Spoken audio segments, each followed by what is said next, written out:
Bismillahirrahmanirrahim. Assalamualaikum warahmatullahi wabarakatuh. Alhamdulillah.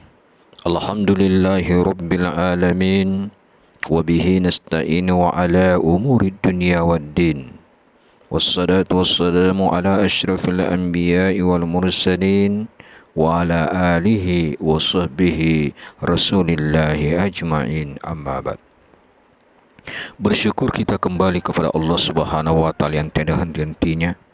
Hanya Allah yang selalu memberi kuasa, memberikan kekuatan dan kesempatan buat kita. Mudah-mudahan rasa syukur itu kita selalu bisa aktualisasikan, praktikkan dalam kehidupan kita sehari-hari, sehingga kita menjadi hamba Allah, umat Rasulullah akhir zaman ini menjadi hamba Allah yang selalu dan selalu mensyukuri nikmatnya. La in syakartum la azidannakum. Barang siapa yang mensyukuri nikmat Allah, maka Allah tambahkan nikmat kepadanya. Salawat dan terian salam kembali kekirimkan kepada junjungan kita keriban baginda Rasulullah sallallahu alaihi wasallam biqaulina Allahumma salli ala sayyidina Muhammad wa ala alihi sayyidina Muhammad. InsyaAllah hari-hari kiamat kelak kita mendapatkan syafaatnya. Amin. Amin ya rabbal alamin.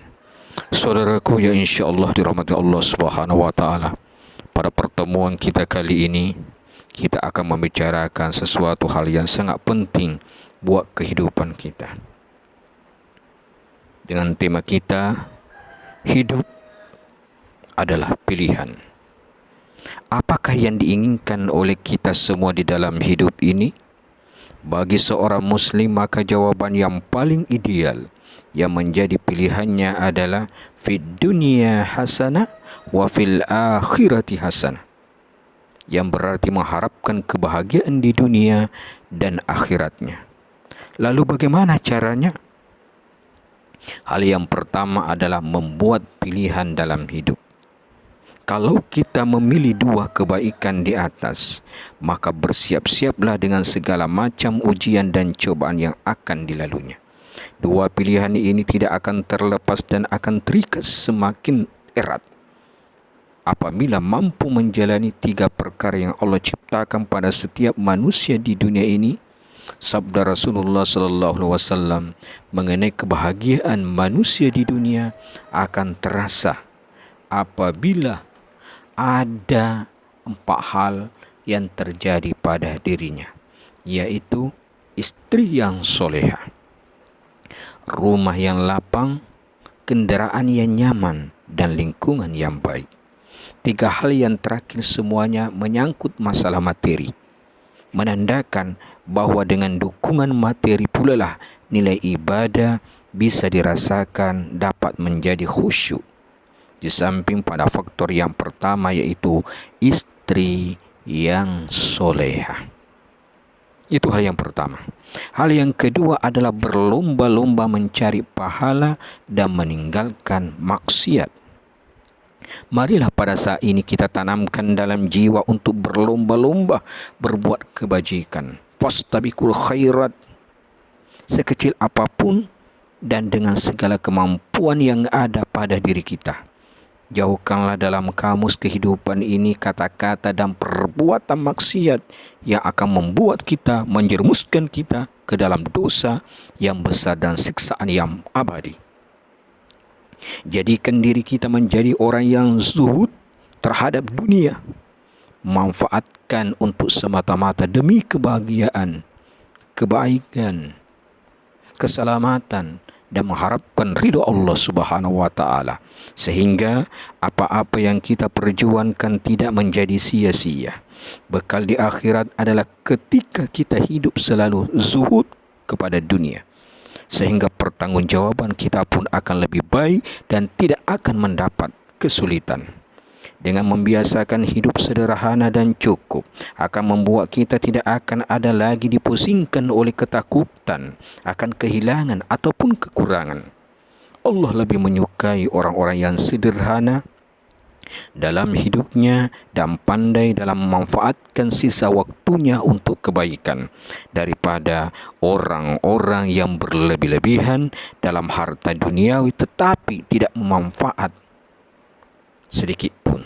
Tidak ada manfaatnya buat dirinya, buat di sekitarnya, untuk menolong dia dan di akhirat kelak. Kemudian hal yang ketiga, Al-Quran dan hadis sebagai panduan hidup yang benar. Rasulullah SAW berwasiat, "Ku tinggalkan dua hal, jika kamu berpegang kepada keduanya, maka kamu tidak akan sesat selama-lamanya." Itulah Al-Quran dan sunnahku. Dari wasiat di atas, apakah kita sudah mengamalkan dengan benar keduanya? Dan sejauh manakah prestasi ibadah kita dalam menjadikan keduanya sebagai pandangan hidup? Hanya diri kita sendiri yang bisa menjawabnya, dan itu yang akan terlihat dalam kehidupan sehari-hari. Apakah kita sudah menjalaninya atau setengah-tengah atau malah belum sama sekali? Berbeda dengan surat kabar atau majalah yang kita baca setiap hari, malah sampai iklan-iklannya dibaca habis. Apabila kita tidak menamatkannya, akan rugi. Lalu Al-Quran sendiri, berapa kali kita baca dalam satu hari dan berapa lama kita menghatamkannya? Seminggu, sebulan, atau 1 tahun? Padahal nyata-nyata dua hal inilah menyelamatkan kita nanti agar kita tidak tersesat jalan. Mulailah kita saat ini juga meningkatkan porsi dalam waktu untuk mengaji dan mengkaji tentang dua hal, yaitu Al-Quran dan hadis sebagai pegangan, penerangan jalan ataupun petunjuk bagi kita agar tercapai tujuan mendapatkan kebahagiaan dunia dan akhirat yang kita cita-citakan. Dengan motto talabul ilmi, mencari ilmu, maka segeralah tinggalkan hal-hal yang menyengsarakan dan merusak pikiran kita apabila menonton atau membacanya, dan bahaslah dengan orang-orang yang mengerti dan paham akan keduanya di sebuah tempat yang penuh rahmat dan barokah, yaitu majlis taklim.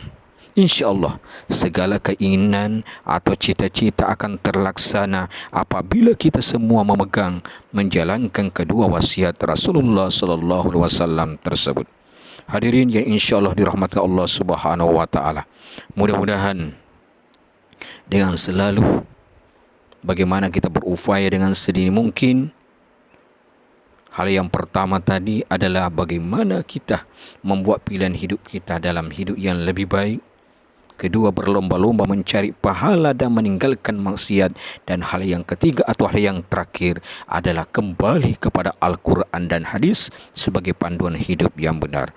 Mungkin ilah sekelumit singkat Al-Fakir yang dapat sampaikan, mudah-mudahan bermanfaat bagi hidup kita agar kita bisa mencapai hidup yang bahagia di dunia dan selamat di akhirat. Amin amin ya rabbal alamin.